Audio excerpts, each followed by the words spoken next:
YouTube channel में आप सबों का एक बार फिर से हार्दिक स्वागत है।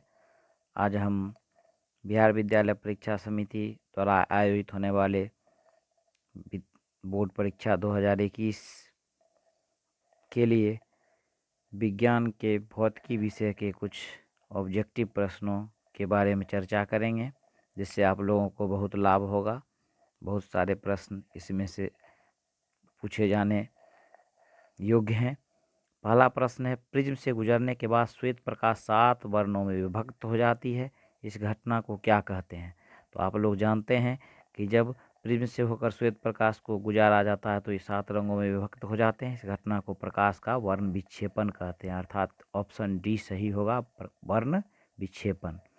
दूसरा प्रश्न है, प्रिज्म से गुजरने के बाद श्वेत किरण क्यों 7 रंगों में विभक्त होती है? तो आप लोग जानते हैं कि श्वेत किरण जो होता है 7 रंगों का मिश्रण होता है, इसीलिए इसे जब प्रिज्म से गुजारते हैं तो ये 7 रंगों में विभक्त हो जाती है, अर्थात सी ऑप्शन सही होगा। सूर्य का श्वेत प्रकाश 7 रंगों का मिश्रण है। अगला प्रश्न है, प्रिज्म में प्रकाश के वर्ण विक्षेपण का कारण है। तो प्रिज्म में प्रकाश के वर्ण विक्षेपण का कारण क्या हो सकता है? आप लोग याद कीजिए कि जब प्रकाश की किरण को प्रिज्म से गुजारते हैं, अर्थात प्रिज्म शीशे का बना होता है, कांच का बना होता है, तो जब प्रकाश की किरण एक माध्यम से दूसरे माध्यम में प्रवेश करती है तो क्या होती है, उसके चाल में परिवर्तन हो जाती है। इसीलिए प्रकाश की चाल में परिवर्तन के कारण ही प्रिज्म में प्रकाश के वर्ण विक्षेपण का कारण यही है, प्रकाश की चाल में परिवर्तन। अगला प्रश्न है, वायुमंडलीय सूक्ष्म कणों से प्रकाश के भिन्न भिन्न दिशाओं में छितराव को क्या कहते हैं? तो वायुमंडलीय सूक्ष्म कणों से प्रकाश के भिन्न भिन्न दिशाओं में छितराव को हम लोग प्रकाश का प्रकीर्णन कहते हैं। प्रकाश के प्रकीर्णन का परिभाषा आप लोग जानते हैं कि वायुमंडल के सूक्ष्म कण प्रकाश की किरण को क्या कर लेते हैं, अवशोषित कर लेते हैं और फिर से इन्हें भिन्न भिन्न दिशाओं में क्या करते हैं, फैला देते हैं, छितरा देते हैं। इसे ही प्रकाश का प्रकीर्णन कहते हैं, अर्थात ऑप्शन ए सही है। अगला प्रश्न है, लघु तरंगदैर्घ्य के प्रकाश का प्रकीर्णन होता है। तो आप लोग जानते हैं कि लघु तरंगदैर्घ्य अर्थात जिस प्रकाश का तरंगदैर्घ्य कम होता है उसका प्रकीर्णन सबसे अधिक होता है, अर्थात वह सबसे अधिक झुकता है, प्रकीर्णन सबसे अधिक होता है, यानी कि बी ऑप्शन सही होगा। आगे है, तारे टिमटिमाते हैं वायुमंडल में प्रकाश के, अर्थात तारे क्यों टिमटिमाते हैं? तो तारे टिमटिमाने के कारण आप लोग जानते हैं कि प्रकाश के अस्थायी अपवर्तन के कारण ही तारे टिमटिमाते हैं, अर्थात ऑप्शन बी सही होगा। आगे है, प्रकाश का नीला रंग होने का क्या कारण है? तो प्रकाश का नीला रंग क्यों होता है?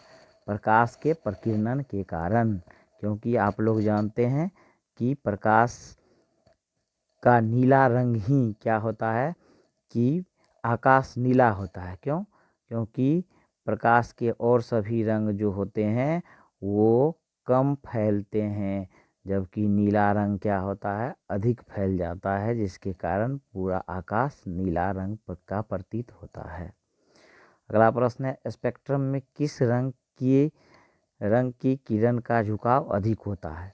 तो स्पेक्ट्रम में इसका कारण भी हम बता चुके हैं कि जिसका झुकाव अधिक होगा, अर्थात उसका तरंगदैर्घ्य क्या होगा, झुकाव अधिक अगर होगा तो तरंगदैर्घ्य उसका कम होगा, अर्थात बैगनी का तरंगदैर्घ्य कम होता है, इसीलिए बैगनी ज़्यादा झुकेगा, यानी ऑप्शन डी सही होगा।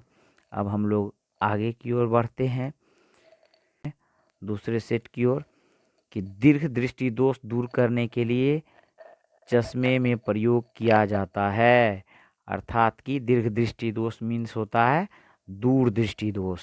तो याद रखिएगा आप लोग, दूर दृष्टि दोष को दूर करने के लिए हम लोग उत्तल लेंस के चश्मे का उपयोग करते हैं, अर्थात ऑप्शन बी सही होगा। अगला क्वेश्चन है, जरा दृष्टि दोष को दूर करने के लिए काम में लाया गया लेंस होता है। तो याद रखना है कि जरा दृष्टि दोष को दूर करने के लिए बाइफोकल लेंस के चश्मे का उपयोग किया जाता है, अर्थात ऑप्शन डी सही होगा। अगला क्वेश्चन है, किसी प्रिज्म से गुजरने के बाद प्रकाश किरण क्या होता है? अपने पूर्व पथ पर गमन करता है, पूर्व पथ के समांतर पार्श्व विस्थापन के साथ गमन करती है, पूर्व पथ के एक कोण पर विचलित हो जाती है, और अगला है प्रिज्म में प्रवेश नहीं करती है। इसका जवाब होगा सी, पूर्व पथ के एक कोण पर विचलित हो जाती है। जब प्रिज्म से प्रकाश को गुजारते हैं तो प्रकाश की किरण पूर्व पथ के एक कोण पर विचलित हो जाती है। अगला प्रश्न है, प्रिज्म में इनमें से किस रंग का विचलन न्यूनतम होता है? तो विचलन न्यूनतम किसका होगा? जिसका तरंग दैर्ध्य सबसे ज़्यादा होगा, अर्थात आप लोग जानते हैं कि सबसे ज़्यादा तरंग दैर्ध्य लाल रंग का होता है, इसीलिए लाल रंग का विचलन सबसे न्यूनतम होगा, अर्थात ऑप्शन ए सही होगा। आगे है, श्वेत प्रकाश में कितने वर्ण अर्थात कि रंग होते हैं? तो हम सभी जानते हैं कि श्वेत प्रकाश 7 रंगों का मिश्रण होता है, अर्थात ऑप्शन डी होगा। आगे प्रश्न है, इनमें से किस वर्ण अर्थात रंग का तरंग दैर्ध्य अधिक होता है? तो हम लोग जानते हैं कि सबसे अधिक तरंग दैर्ध्य वाला रंग क्या होता है? लाल। तो अगले वीडियो में हम लोग फिर से नए कुछ प्रश्नों के साथ मिलेंगे। तब तक के लिए धन्यवाद। यदि आप लोगों को यह अच्छा लगे तो चैनल को सब्सक्राइब जरूर कीजिएगा। धन्यवाद।